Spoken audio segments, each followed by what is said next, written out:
Hello ಸ್ನೇಹಿತರೆ, welcome back to Shubha channel. ಶನಿವಾರ ಸಂಜೆ ಯಾರಿಗೂ ಹೇಳದೆ ಈ ಕೆಲಸ ಮಾಡೋದ್ರಿಂದ ನಮ್ಮ ಅದೃಷ್ಟವೇ ಬದಲಾಗುತ್ತೆ ಅಂತಲೇ ಹೇಳ್ಬೋದು.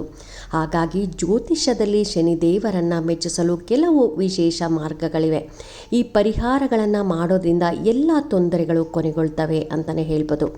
ಯಾವ ಪರಿಹಾರವನ್ನು ನಾವು ಶನಿವಾರ ಮಾಡ್ಕೊಬೇಕು ಅಂತಲೂ ತಿಳಿಸ್ಕೊಡ್ತಾ ಇದ್ದೀನಿ. ಶನಿದೇವರು ಹನುಮಂತನನ್ನು ತನ್ನ ಗುರು ಅಂತಲೇ ಹೇಳಲಾಗಿದೆ. ಶನಿವಾರ ಸಂಜೆ ಈ ಕೆಲಸಗಳನ್ನು ಮಾಡಿ ನಿಮ್ಮ ಅದೃಷ್ಟವನ್ನೇ ಬದಲಾಯಿಸ್ಕೊಳ್ಬೋದು ಸ್ನೇಹಿತರೆ. ಇನ್ನು ಶನಿವಾರ ಸಂಜೆ ಈ ಪರಿಹಾರ ಮಾಡೋದ್ರಿಂದ ನಿಮ್ಮ ಆರ್ಥಿಕ ಪರಿಸ್ಥಿತಿ ಅನ್ನೋದು ಸುಧಾರಿಸ್ತಾ ಹೋಗುತ್ತೆ. ಶನಿದೇವನನ್ನ ನ್ಯಾಯ ದೇವರು, ಪ್ರೀತಿಯ ದೇವರು ಅಂತಲೇ ಪರಿಗಣಿಸಲಾಗುತ್ತೆ. ಇನ್ನು ಶನಿದೇವರು ಮನುಷ್ಯನ ಒಳ್ಳೆಯ ಮತ್ತು ಕೆಟ್ಟ ಕಾರ್ಯಗಳ ಫಲವನ್ನು ಮಾತ್ರ ನೀಡ್ತಾನೆ. ಒಳ್ಳೆಯ ಕಾರ್ಯಗಳನ್ನು ಮಾಡಿರುವ ವ್ಯಕ್ತಿಗೆ ಶನಿದೇವ ಆಶೀರ್ವಾದವನ್ನು ಮಾಡಿದ್ರೆ, ಕೆಟ್ಟ ಕಾರ್ಯಗಳನ್ನು ಮಾಡುವ ವ್ಯಕ್ತಿಗೆ ಶನಿದೇವರ ಕೋಪಕ್ಕೆ ಕೂಡ ತುತ್ತಾಗ್ತಾನೆ. ಶನಿದೇವನ ವಕ್ರ ದೃಷ್ಟಿಗೆ ತುತ್ತಾಗ್ತಾನೆ.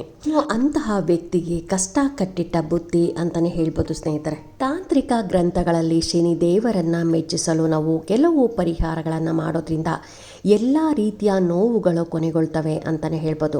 ಅದರಲ್ಲೂ ರಾತ್ರೋರಾತ್ರಿ ನಿಮ್ಮ ಅದೃಷ್ಟ ಕೂಡ ಬದಲಾಗುತ್ತೆ ಅಂತಲೇ ಹೇಳ್ಬೋದು. ಹಾಗಾಗಿ ಶನಿವಾರ ನಾವು ಯಾವ ಕಾರ್ಯಗಳನ್ನು ಮಾಡಬೇಕು ಅಂತಲೂ ತಿಳಿಸ್ಕೊಡ್ತಾ ಇದ್ದೀನಿ. ರೆಮಿಡಿ ಏನು ಮಾಡ್ಕೊಬೋದು ಅಂತಲೂ ತಿಳಿಸ್ಕೊಡ್ತಾ ಇದ್ದೀನಿ. ಶನಿವಾರದ ದಿನ ಸಂಜೆ ನೀವು ಯಾರಿಗೂ ಹೇಳದೆ ಈ ಕೆಲಸ ಮಾಡಬೇಕಾಗತ್ತೆ. ಅಂದರೆ ನೀವು ಶನಿವಾರ ಸಂಜೆ ಒಂದು ಕಪ್ಪು ಬಟ್ಟೆಯನ್ನು ತಗೊಳ್ಳಿ. ಆ ಕಪ್ಪು ಬಟ್ಟೆಯಲ್ಲಿ 1 ಇಡಿ ಆಗಷ್ಟು ನೀವು ಅಕ್ಕಿಯನ್ನು ಆ ಬಟ್ಟೆಯಲ್ಲಿ ಹಾಕಿ ಗಂಟು ಕಟ್ಟಬೇಕಾಗತ್ತೆ. ನಂತರ ಶನಿದೇವರಿಗೆ ನೀವು ಶನಿದೇವನ ಮುಂದೆ ಒಂದು ದೀಪವನ್ನು ಹಚ್ಚಬೇಕಾಗತ್ತೆ. ಅದರಲ್ಲೂ ಸಾಸಿವೆ ಎಣ್ಣೆಯ ದೀಪವನ್ನು ಬೆಳಗಿಸಿ, ನಂತರ ನೀವು ಆ ಕಪ್ಪು ಬಟ್ಟೆಯಲ್ಲಿ ನೀವು ಅಕ್ಕಿಯನ್ನು ಕಟ್ಟಿ ಗಂಟು ಕಟ್ಟಿರ್ತೀರ, ಆ ಗಂಟನ್ನು ನೀವು ಶನಿದೇವರ ಪಾದದ ಹತ್ರ ಇಡಬೇಕಾಗತ್ತೆ. ಪಾದದ ಹತ್ರ ಇಟ್ಟು ನೀವು ದೀಪವನ್ನು ಹಚ್ಚಿ ನಮಸ್ಕಾರ ಮಾಡ್ಕೊಬೇಕು. ನಂತರ ಆ ಕಪ್ಪು ಬಟ್ಟೆಯಲ್ಲಿ ಏನು ಕಟ್ಟಿದ್ದೀರಲ್ಲ, ಅಕ್ಕಿ ಕಟ್ಟಿದ್ರಲ್ಲ, ಅದನ್ನು ತೊಗೊಂಡೋಗಿ ನೀವು ಯಾವುದಾದ್ರೂ ಹರಿಯೋ ನೀರಲ್ಲೇ ಬಿಡಬೇಕು ಸ್ನೇಹಿತರೆ. ಇದನ್ನು ಏನೂ ಮಾಡೋಕ್ಕಾಗಲ್ಲ. ಒಂದೊಂದು ರೆಮಿಡಿ ನಾವು ಹೇಳಿದಾಗೆ ಮಾಡಬೇಕಾಗತ್ತೆ. ಇದಕ್ಕೆ ಹರಿಯೋ ನೀರೇ ಬೇಕಾಗತ್ತೆ. ಹಾಗಾಗಿ ನೀವು ಹರಿಯೋ ನೀರಲ್ಲೇ ಬಿಡೋದ್ರಿಂದ ನಿಮ್ಮ ಕಷ್ಟಗಳೆಲ್ಲ ದೂರವಾಗುತ್ತೆ. ಈ ರೀತಿ ಮಾಡೋದನ್ನು ಕೂಡ ನೀವು ಯಾರ ಹತ್ರ ಕೂಡ ಹೇಳ್ಬಾರ್ದು. ನಿಮಗೇನು ಕಷ್ಟ ಇದೆ ಅದನ್ನು ಹೇಳ್ಕೊಂಡು ನೀವು ಈ ರೀತಿಯಾಗಿ ಶನಿಮಾತ್ಮನ ಪಾದದ ಹತ್ರ ನೀವು ಕಪ್ಪು ಬಟ್ಟೆಯಲ್ಲಿ 1 ಇಡಿ ಆಗಷ್ಟು ಅಕ್ಕಿಯನ್ನು ಕಟ್ಟಿ ನೀವು ಈ ರೀತಿಯಾಗಿ ದೀಪ ಹಚ್ಚಿ ಪೂಜೆ ಮಾಡಿ ಆ ಗಂಟನ್ನು ತಗೊಂಡೋಗಿ ನೀವು ಹರಿಯೋ ನೀರಲ್ಲಿ ಬಿಡೋದ್ರಿಂದ ನಿಮ್ಮ ಕಷ್ಟಗಳೆಲ್ಲ ಪರಿಹಾರ ಆಗುತ್ತೆ. ಎಲ್ಲ ದುಃಖಗಳು ದೂರ ಆಗುತ್ತೆ ಸ್ನೇಹಿತರೆ. ಹಾಗಾಗಿ ನಿಮ್ಮ ಕಷ್ಟ ದುಃಖಗಳು ದೂರ ಆಗಬೇಕಂದ್ರೆ ಈ ರೀತಿಯಾಗಿ ಮಾಡಬೇಕಾಗತ್ತೆ. 2ನೇ ರೆಮಿಡಿ ಏನು ಮಾಡ್ಕೊಬೋದು ಅನ್ನೋದಾದರೆ, ನೀವು ಶನಿವಾರದ ದಿನ ಶನಿದೇವರ ದೇವಸ್ಥಾನಕ್ಕೆ ಹೋಗಿ ನೀವು ಅಲ್ಲಿ ಸಾಸಿವೆ ಎಣ್ಣೆನ ನಿಮ್ಮ ಕೈಲಿ ಎಷ್ಟು ಆಗುತ್ತೋ ಅಷ್ಟು, ಅರ್ಧ ಲೀಟ್ರು, 1/4 ಲೀಟ್ರು, 1 ಲೀಟ್ರು ಎಷ್ಟಾಗುತ್ತೋ ಅಷ್ಟು ನೀವು ಸಾಸಿವೆ ಎಣ್ಣೆಯನ್ನು ನೀವು ದೇವಸ್ಥಾನಕ್ಕೆ ಕೊಡೋದ್ರಿಂದ ನಿಮ್ಮ ಏನು ಶನಿ ದೋಷ ಇರುತ್ತೆ ಆ ದೋಷಗಳೆಲ್ಲ ನಿವಾರಣೆ ಆಗುತ್ತೆ ಸ್ನೇಹಿತರೆ. ಇನ್ನು ಸೂರ್ಯಾಸ್ತದ ನಂತರ ನೀವು ಶನಿದೇವರ ದೇವಸ್ಥಾನದಲ್ಲಿ ಹೋಗಿ ನೀವು ಸಾಸಿವೆ ಎಣ್ಣೆಯಿಂದ ದೀಪ ಬೆಳಗಿಸ್ಬೇಕಾಗತ್ತೆ. ಈ ರೀತಿ ದೀಪ ಹಚ್ಚೋ ಸಮಯದಲ್ಲಾಗಲಿ ದೀಪ ಬೆಳಗೋ ಸಮಯದಲ್ಲಾಗಲಿ ನೀವು ಯಾರ ಹತ್ರನೂ ಮಾತಾಡಬಾರ್ದು. ಹಾಗಾಗಿ ಯಾರ ಹತ್ರನೂ ಮಾತಾಡದೆ ನೀವು ಶನಿದೇವರ ದೇವಸ್ಥಾನಕ್ಕೆ ಹೋಗಿ ನೀವು ದೀಪವನ್ನು ಬೆಳಗಿ ಅದ ನಂತರ ನೀವು ಮನೆಗೆ ಬರೋದ್ರಿಂದ, ಈ ಪರಿಹಾರ ಮಾಡ್ಕೊಳ್ಳೋದ್ರಿಂದ ಎಲ್ಲ ತೊಂದರೆಗಳು ನಿವಾರಣೆ ಆಗುತ್ತೆ ಮತ್ತು ನಿಮ್ಮ ಆರ್ಥಿಕ ಪರಿಸ್ಥಿತಿ ಅನ್ನೋದು ಸುಧಾರಿಸ್ತಾ ಹೋಗುತ್ತೆ. ಇನ್ನು ಈ ಪರಿಹಾರದಿಂದ ಶನಿ ದೇವರು ಹಾಗೆಯೇ ರಾಹುಗಳ ಪ್ರಭಾವ ಕೂಡ ಕಡಿಮೆ ಆಗುತ್ತೆ ಸ್ನೇಹಿತರೆ. ಹಾಗಾಗಿ ನೀವು ದೀಪ ಹಚ್ಚೋ ಸಮಯದಲ್ಲಾಗಲಿ ನಂತರ ದೀಪ ಬೆಳಗಿದ ನಂತರನೂ ಕೂಡ ಯಾರ ಜೊತೆನೂ ಮಾತಾಡದೆ ನೀವು ಮನೆಗೆ ಬರಬೇಕಾಗತ್ತೆ. ನಾನು 3ನೇ ರೆಮಿಡಿ ಕೂಡ ತಿಳಿಸ್ಕೊಡ್ತಾ ಇದ್ದೀನಿ.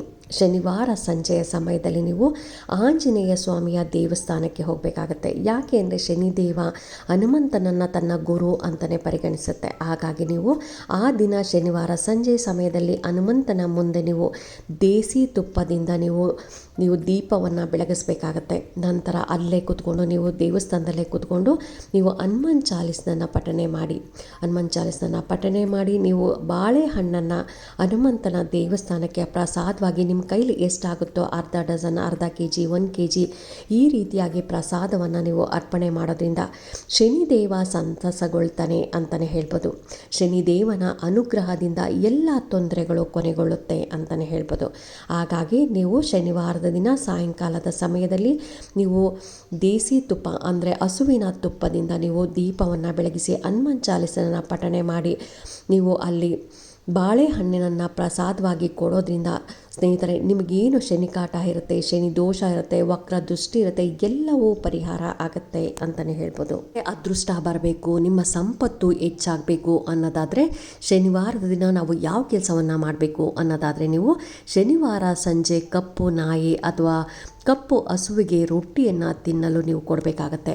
ಆ ರೊಟ್ಟಿಗೆ ನೀವು ಸಾಸಿವೆ ಎಣ್ಣೆನ ನೀವು ಬಳಸ್ಕೊಂಡು ನೀವು ಆ ರೊಟ್ಟಿಯನ್ನು ತಯಾರು ಮಾಡಬೇಕಾಗತ್ತೆ. ನೀವು ರೊಟ್ಟಿ ಬೇಯಿಸ್ಬೇಕಂದ್ರೆ ಅದರ ಮೇಲೆ ಸಾಸಿವೆ ಎಣ್ಣೆಯನ್ನು ಹಾಕಿ ಆ ರೊಟ್ಟಿಯನ್ನು ಬೇಯಿಸಿ ನೀವು ಕಪ್ಪು ನಾಯಿಗಾಗಲಿ ಅಥವಾ ಕಪ್ಪು ಹಸುವಿಗೆ ನೀವು ಶನಿವಾರದ ದಿನ ಸಾಯಂಕಾಲ ನೀವು ತಿನ್ನೋದಕ್ಕೆ ಕೊಡೋದ್ರಿಂದ ನಿಮ್ಮ ಅದೃಷ್ಟನೇ ಚೇಂಜ್ ಆಗುತ್ತೆ ಅಂತಲೇ ಹೇಳ್ಬೋದು.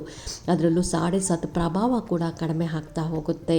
ಇನ್ನು ಶನಿವಾರದ ದಿನದಂದು ಮರೆಯದೆ ಮನೆಯಲ್ಲಿ ನೀವು ಶನಿ ಯಂತ್ರವನ್ನು ಪೂಜಿಸಬೇಕು. ಇದರಿಂದ ನೀವು ಶನಿ ಭಗವಾನ್ ಅನುಗ್ರಹವನ್ನು ಕೂಡ ಪಡೆದುಕೊಳ್ಬೋದು ಮತ್ತು ಶನಿ ದೋಷದಿಂದ ಮುಕ್ತಿ ಕಾಣ್ಬೋದು ಅಂತಲೇ ಹೇಳ್ಬೋದು. ಶನಿವಾರದ ದಿನ ನಾವು ಯಾವ ವಸ್ತುವನ್ನು ದಾನವಾಗಿ ಕೊಡಬೇಕು ಅಂತಲೂ ತಿಳಿಸ್ಕೊಡ್ತಾ ಇದ್ದೀನಿ. ಶನಿವಾರ ಸಂಜೆ ಆದರೂ ಪರವಾಗಿಲ್ಲ ಅಥವಾ ಬೆಳಗ್ಗೆ ಆದರೂ ಪರವಾಗಿಲ್ಲ, ಒಂದು ಬೌಲ್ ತೊಗೊಳ್ಳಿ. ಬೌಲಲ್ಲಿ ನಿಮಗೆ ಅರ್ಧ kg 1 kg ಎಷ್ಟು ಆಗುತ್ತೋ ಅಷ್ಟು ಎಳ್ಳೆಣ್ಣೆಯನ್ನು ನೀವು ಆ ಬೌಲಲ್ಲಿ ಹಾಕಿ ನಿಮ್ಮ ಮುಖವನ್ನು ನೋಡ್ಕೊಳ್ಳಿ. ಅದರಲ್ಲಿ ಮುಖವನ್ನು ನೋಡಿಕೊಂಡು ಅದನ್ನು ನೀವು ಯಾವುದಾದ್ರೂ ದೇವಸ್ಥಾನಕ್ಕೆ, ಅಂದರೆ ಶನಿಮಾ ದೇವಸ್ಥಾನ ಹಾಕ್ಬೋದು ಅಥವಾ ಆಂಜನೇಯನ ದೇವಸ್ಥಾನಕ್ಕೆ ನೀವು ದಾನವಾಗಿ ಆ ಬೌಲ್ ಸಮೇತ ಕೊಡಬೇಕು. ಎಣ್ಣೆ ಹಾಕ್ಬಿಟ್ಟು ಬೌಲ್ ವಾಪಸ್ ತೊಗೊಂಬರಬೇಡಿ. ಆ ಬೌಲ್ ಸಮೇತವಾಗಿ ನೀವು ದಾನವಾಗಿ ಕೊಡೋದ್ರಿಂದ ನಿಮಗೆ ಒಳ್ಳೆಯದಾಗುತ್ತೆ. ನಿಮ್ಮ ಶನಿ ದೋಷ ಅನ್ನೋದು ಕಡಿಮೆ ಆಗ್ತಾ ಹೋಗುತ್ತೆ, ಅದೃಷ್ಟ ಅನ್ನೋದು ಉಳಿದು ಬರುತ್ತೆ. ಆದಷ್ಟು ಶನಿವಾರದ ದಿನ ನೀಲಿ ಬಟ್ಟೆಗಳನ್ನು ಧರಿಸ್ಕೊಳ್ಳೋದಾಗಲಿ ಅಥವಾ ಆಂಜನೇಯನ ದೇವಸ್ಥಾನಕ್ಕೆ ವೀಳ್ಯದೆಲೆ ಹಾರವನ್ನು ಕೊಡೋದಾಗಲಿ ಅಥವಾ ತುಳಸಿ ಮಾಲೆಯನ್ನು ನೀವು ಅರ್ಪಿಸೋದಾಗಲಿ ಅಥವಾ ಈ ರೀತಿಯಾಗಿ ದೀಪವನ್ನು, ಎಳ್ಳೆಣ್ಣೆ ದೀಪವನ್ನು ಹಚ್ಚೋದಾಗಲಿ, ಈ ರೀತಿ ಮಾಡೋದ್ರಿಂದ ನಿಮಗೆ ಶನಿ ದೇವರಿಂದ ಏನು ಕಷ್ಟ ಇದೆ, 7.5 ಇದೆ, ಎಲ್ಲವೂ ಕಡಿಮೆ ಆಗಿ ನಿಮಗೆ ಅದೃಷ್ಟ ಅನ್ನೋದು ಒಲ್ದು ಬರುತ್ತೆ ಸ್ನೇಹಿತರೆ. ಶನಿವಾರದ ದಿನ ಯಾವ ಮಂತ್ರವನ್ನು ಪಠಿಸಬೇಕು ಅನ್ನೋದಾದರೆ, ಓಂ ಪ್ರಾಂ ಪ್ರೀಂ ಪ್ರೌಂ ಸಹ ಶನಿಶ್ಚರಾಯ ನಮಃ. ಇನ್ನೊಂದು ಸಾರಿ ಹೇಳ್ತಾ ಇದ್ದೀನಿ ನೋಡಿ. ಓಂ ಪ್ರಾಂ ಪ್ರೀಂ ಪ್ರೌಂ ಸಹ ಶನಿಶ್ಚರಾಯ ನಮಃ ಅನ್ನೋ ಮಂತ್ರವನ್ನು ನೀವು ಪ್ರತಿ ಶನಿವಾರ ನೀವು ಮನೆಯಲ್ಲಾದರೂ ಪರವಾಗಿಲ್ಲ ಅಥವಾ ದೇವಸ್ಥಾನದಲ್ಲಾದರೂ ಪರವಾಗಿಲ್ಲ ಈ ರೀತಿಯಾಗಿ 108 ಸಾರಿ ಈ ಮಂತ್ರವನ್ನು ಹೇಳ್ಕೊತಾ ಬನ್ನಿ. ಇನ್ನು ಶನಿವಾರದಂದು ನಾವು ಯಾವ ವಸ್ತುಗಳನ್ನು ಖರೀದಿ ಮಾಡಬಾರ್ದು, ಮನೆಗೆ ತರಬಾರ್ದು ಅನ್ನೋದಾದರೆ, ಕಬ್ಬಿಣದ ವಸ್ತುಗಳು ಮತ್ತು ಎಲೆಕ್ಟ್ರಿಕ್ ವಸ್ತುಗಳನ್ನು ಆ ದಿನ ನಾವು ಖರೀದಿ ಮಾಡಬಾರ್ದು. ಯಾವುದೇ ಕಾರಣಕ್ಕೂ ನಾವು ಶನಿವಾರದ ದಿನ ಎಲೆಕ್ಟ್ರಿಕ್ ವಸ್ತು ಆಗಲಿ, ಕಬ್ಬಿಣದ ಪಾತ್ರೆ, ಕಬ್ಬಿಣದ ವಸ್ತುಗಳು ಇದನ್ನೆಲ್ಲ ನಾವು ಖರೀದಿ ಮಾಡಬಾರ್ದು ಸ್ನೇಹಿತರೆ. ಹಾಗಾಗಿ ನೀವು ನಾನು ಶನಿವಾರ ಎಷ್ಟೊಂದು ರೆಮಿಡಿ ತಿಳಿಸ್ಕೊಟ್ಟಿದ್ದೀನಿ, ಅದರಲ್ಲಿ ನಿಮಗೆ ಯಾವುದಾಗುತ್ತೋ ಅದನ್ನು ಮಾಡ್ಕೊಳ್ಳಿ ಅಂತ ಹೇಳ್ತಾ, ಈ ವಿಡಿಯೋ ಹೇಗೆ ಅನ್ನಿಸ್ತು ಅಂತ ನೀವು ಕಾಮೆಂಟ್ ಸೆಕ್ಷನಲ್ಲಿ ಕಾಮೆಂಟ್ ಮಾಡಿ, ಲೈಕ್ ಮಾಡಿ, ಶೇರ್ ಮಾಡಿ. ಇನ್ನೂ ನನ್ನ ಚಾನಲ್ಗೆ ಯಾರೆಲ್ಲ ಸಬ್ಸ್ಕ್ರೈಬ್ ಮಾಡಿದೆ ಹಾಗೆ ನೋಡ್ತಾ ಇದ್ದರೆ ಎಲ್ಲರೂ ಸಬ್ಸ್ಕ್ರೈಬ್ ಮಾಡ್ಕೊಳ್ಳಿ. ಪಕ್ಕದಲ್ಲಿರೋಂಥ ಬೆಲ್ ಐಕಾನ್ ಪ್ರೆಸ್ ಮಾಡೋದ್ರಿಂದ ನಾನು ಹಾಕೋ ವಿಡಿಯೋಗಳೆಲ್ಲ ಬೇಗ ಬಂದು ತಲುಪುತ್ತೆ. Thank you.